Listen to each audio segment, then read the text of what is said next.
আসসালামু আলাইকুম। নতুন একটা রেসিপিতে সবাইকে স্বাগতম। আশা করি সবাই ভালো আছেন। আমিও ভালো আছি আলহামদুলিল্লাহ। টক পাতার একটা রেসিপি তৈরি করে দেখাবো। আমরা এটাকে টক পাতা বলি, আপনারা কে কী নামে ডাকেন। আমি গাছটাই দেখালাম। এই গাছটাকে অর্থাৎ গাছের পাতাকে আমরা এটাকে টক পাতা বলি। এটা আমার ছাদে হয়েছে। আর এই পাতাটা কিন্তু ছোটো মাছের সাথে খেতে ভালো লাগে, ভর্তা করে খেতেও ভালো লাগে। আজকে আপনাদের সাথে শেয়ার করব এই পাতাটা কিভাবে ভর্তা তৈরি করা হয়।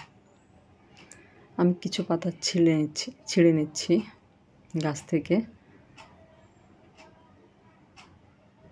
আর পাতার গোড়াটা কিন্তু অনেক শক্ত, শুধু পাতাটাই ছিঁড়ে নিচ্ছি আমি। এই যে এইভাবে। যারা ভিডিওটা দেখতে শুরু করেছেন, একটা লাইক দিতে ভুলে গেছেন, তারা একটা লাইক দিয়ে পুরো ভিডিওটা জুড়ে আমার সাথে থাকবেন। আর যারা আমার চ্যানেলে নতুন ভিডিও দেখছেন, যদি ভিডিওটা আপনাদের ভালো লাগে তাহলে আমার চ্যানেলটাকে সাবস্ক্রাইব করে পাশে থাকা বেল আইকনটা প্রেস করে দিবেন। অনুরোধ রইল, পুরো ভিডিওটা জুড়ে থাকবেন। পাতাগুলো আমি ভালো মতো ধুয়ে ছোটো ছোটো টুকরো করে কেটে যে প্যানে সেদ্ধ করব ওই প্যানের মধ্যে নিয়ে নিয়েছি। আর প্যানটা আমি চুলায় বসিয়ে দিয়েছি। চুলায় বসিয়ে দিয়ে আমি অফ ক্যামেরায় সামান্য একটু পানি দিয়েছি এখানে। আর অন্যান্য পাতা থেকে যেমন পানি বের হয়, টক পাতা থেকে কিন্তু পানি বের হয় না। এই জন্য এই পাতাটা সেদ্ধ করার সময় অবশ্যই সামান্য একটু পানি দিয়ে সেদ্ধ করে নেবেন। ঢাকনা দিয়ে ঢেকে আমি পাতাটাকে সেদ্ধ করে নেব। আর লাগবে আমার এখানে রসুন, কাঁচামরিচ, আর লাগবে পেঁয়াজটা আমি কুচি করে নিয়েছি। আর যেহেতু টক পাতার ভর্তাটা টক হবে, এই জন্য ঝালের পরিমাণটা একটু বেশি দিলেই খেতে ভালো লাগবে। আর রসুনটা একটু বেশি দেওয়ার চেষ্টা করবেন।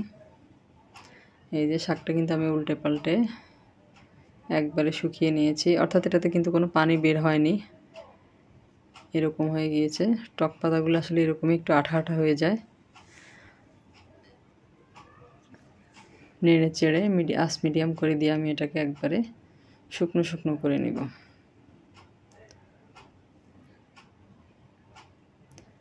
যেটা কিন্তু আমার হয়ে গিয়েছে। চুলায় একটা প্যান বসিয়ে দিয়েছি। প্যানটা গরম হয়ে গেলে এখানে আমি 2 টেবিল চামচের মতো সয়াবিন তেল দিয়ে দিলাম। দিয়ে তেলটা পুরো প্যানের মধ্যে লাগিয়ে নিব। এরপরে প্রথমে দিয়ে দিব রসুনের কোষগুলো আর কি, দিয়ে একটু ভেজে নিব প্রথমে। যেহেতু রসুনটা সিদ্ধ হতে একটু সময় লাগে, এই কারণে আগে রসুনটা দিয়েছি। আর যারা ফেসবুক থেকে দেখছেন, নতুন নতুন রেসিপি পাওয়ার জন্য আমার পেজটাকে ফলো দিয়ে রাখবেন। অলরেডি যারা এই কাজ করেছেন তাদেরকে জানাই অসংখ্য অসংখ্য ধন্যবাদ। এরপরে পেঁয়াজ এবং কাঁচামরিচ দিয়ে আমি ভেজে নিয়েছি। ঠান্ডা করে ব্লেন্ডারে জারে দিয়ে আমি এটা ভর্তা করে নেব। আপনারা চাইলে এটা